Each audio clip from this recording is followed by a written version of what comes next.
morning, good morning, good morning. Welcome to another edition of Choppin' It Up with Ramel. Remember, no notes, straight from the throat. Well, let's get started. A little light day in the NBA, but what a day in the NBA. I mean, there was a game between Cleveland and Toronto, and let me tell you, it felt like it was a playoff game. Listen, this Toronto team, I think they're gonna be a problem for Cleveland. I really think so. I believe they're a power forward away from actually maybe beating Cleveland in the playoff. Uh, their power forward is out. I can't think of his name. He came from Boston, out of Ohio State. He's out 6 to 8 weeks. Maybe he might make a difference before the show is over. He probably comes to my mind. I can't think of him. He played at Ohio State. Man. Okay. Well, anyway, I think they're power forward away from really competing and contending with Cleveland. But what a game last night at Cleveland. Cleveland wins 121-117. This game had quite a few lead changes, but it was definitely playoff intensity. LeBron flirting with a triple-double average for the season. Flirted with one last night. 28 points, 9 rebounds, I believe it was, 14 assists. I mean, what a game it was. DeRozan, the league's leading scorer, he came through last night in a big way. What a game, man. It was very exciting, very intense. The crowd was into it like it was a college atmosphere. What a game for this time of the season. I mean, it was a good way, but at the end of the day, Cleveland prevails. That's the bottom line. Cleveland prevails. I think Cleveland now is 9-1 to start the season. But definitely it looks like a rivalry is brewing between Cleveland and Toronto. It should be fun as the season go on, and it should be even more fun if these two should meet again down the line. But I want to talk about the little Lakers led by Luke. I had mentioned yesterday that they had a pretty decent road trip, 2-1 on the road, and they had lost that last game in pretty much in a blowout fashion by Minnesota. I wanted to see how they respond going home to a team like Brooklyn. And keep in mind, Brooklyn was probably well rested because they had played the night before and with the Clippers, so they was already in town, which is a luxury for a team that has to play the Clippers and the Lakers. And I think maybe if you're an East Coast team and you have to play the Lakers or the Clippers, the NBA should favor you by having you play both teams. It might help you out if you can play both Los Angeles teams while you're out there, whether it's back-to-back or a day off in between.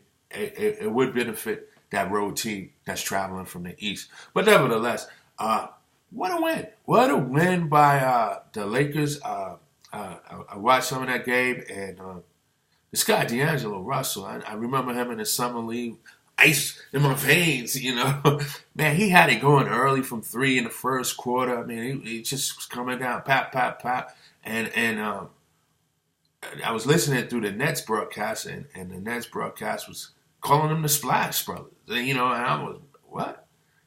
But it looks like this is a type of team that Luke Walton is trying to assemble, which is somewhat like the Golden State. And, man, what a game by this youngster. He finished with 32 points, 8 rebounds, 4 assists.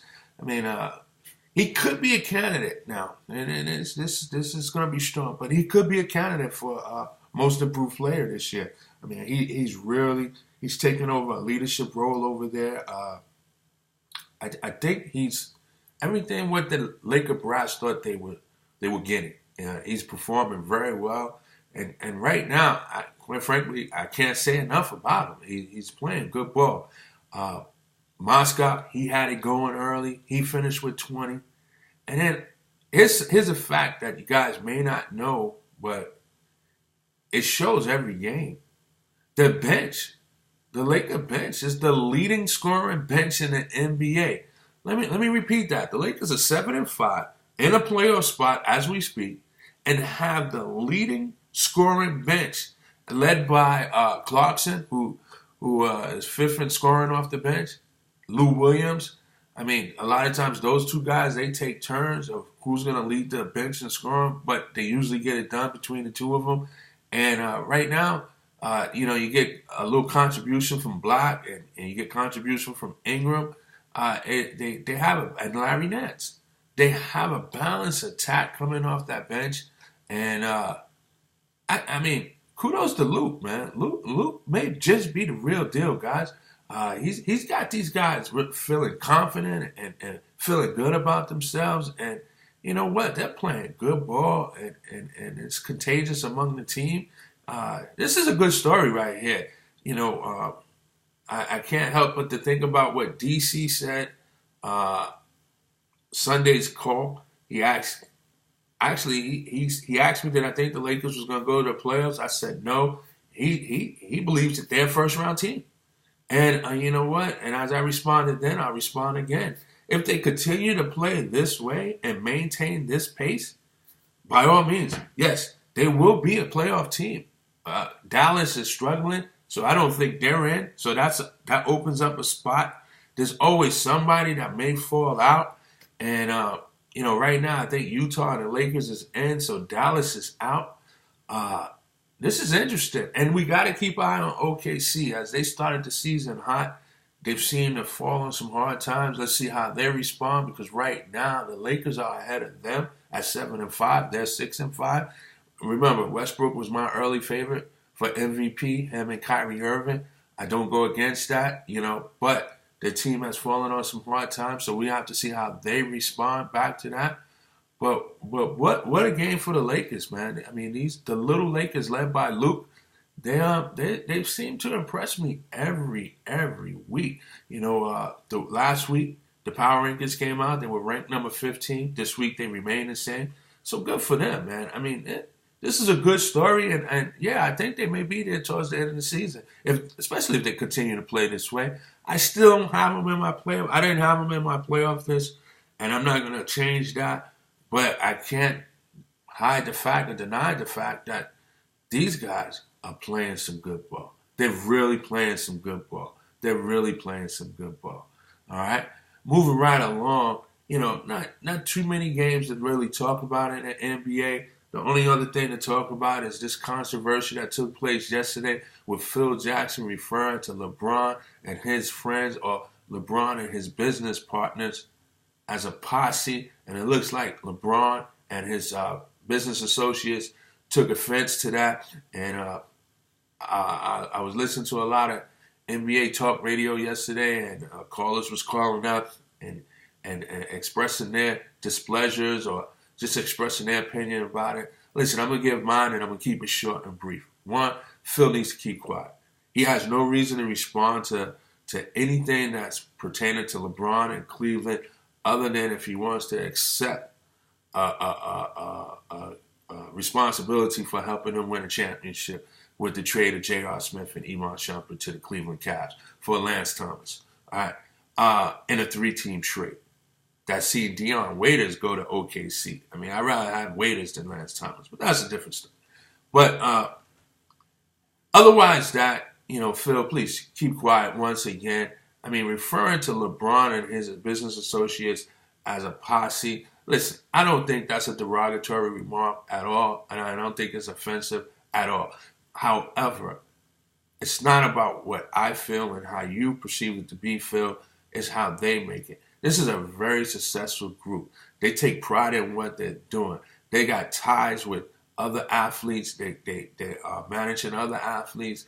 They got ties with Warner Brothers. They go beyond the game of basketball. Whether these guys, what they were in the beginning, just friends or whatever, latching around LeBron as he was in high school or whatever, LeBron went back to his roots. He trusted some people he grew up to handle his affairs. They all became educated, and right now they're building an empire. Yes, folks, an empire that's going to go beyond the basketball playing days of LeBron. So if anyone, whether it's Phil, myself, anyone wants to make a reference to that, to LeBron and his business associates, they should just address him as a successful business team. Period. Because that's what they are. Listen, I'm going to say something about LeBron. I'll get on LeBron all day long for not having a clutch gene, for making that super team down in Miami, coming back to Cleveland and making sure that Kevin Love was there. I get on him for that all the time. not wanting to take the last shot. Rightfully so. I will get on him about that. But when it comes to off the court, we cannot ask for a better leader from a better. When coming off the court, we cannot ask for more from one of our top stars, top African American stars in any sport. This guy is squeaky clean. He does the right thing. He sends countless kids to school, countless students to college. I mean, what more can you ask for? So to call this guy a posse and he's offended by it, hey, he has that right. All right? Do I think Phil meant anything about it? Yeah, Phil is always trying to get underneath somebody's skin. That's just Phil. Is he a racist? I don't think he is. If he is, it wouldn't surprise me, but I don't think he is. But why don't we, when African Americans are successful, why can't we just use the term successful? Why do we have to find some other word to that's symbolic or just any other word other than successful? That's a successful business group right there. Plain and simple. Plain and simple. Just like we wouldn't say Jay-Z and his posse. It's a successful business group. So Phil, once again, just keep quiet, concentrate on the Knicks. All right, moving along into college basketball. Okay, you had some games last night.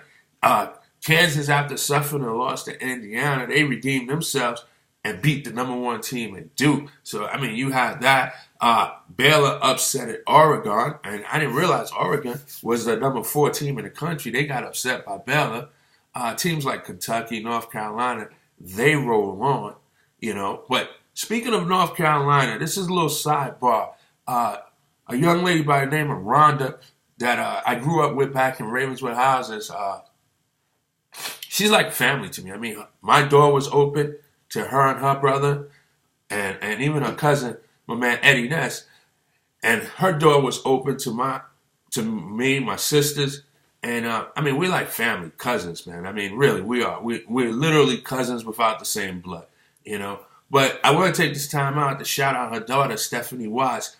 This is her sophomore year. She's a starting guard at North Carolina. Last year, she was freshman of the year in the ACC. That's big. They tip off. They already had their first game a couple of days ago. They play tomorrow night. But I just want to give a shout out to her and her daughter. I want to wish them a very good season. I wish her very good play. Like I said, this is like family to me. And I'm very happy to see that they have this opportunity for her to be playing basketball on a primetime team like North Carolina, the Lady Tar Heels, So I want to take that time out. I don't follow too much college basketball for women until it gets down to the very end, but every now and then I'll make some notice of it. Okay.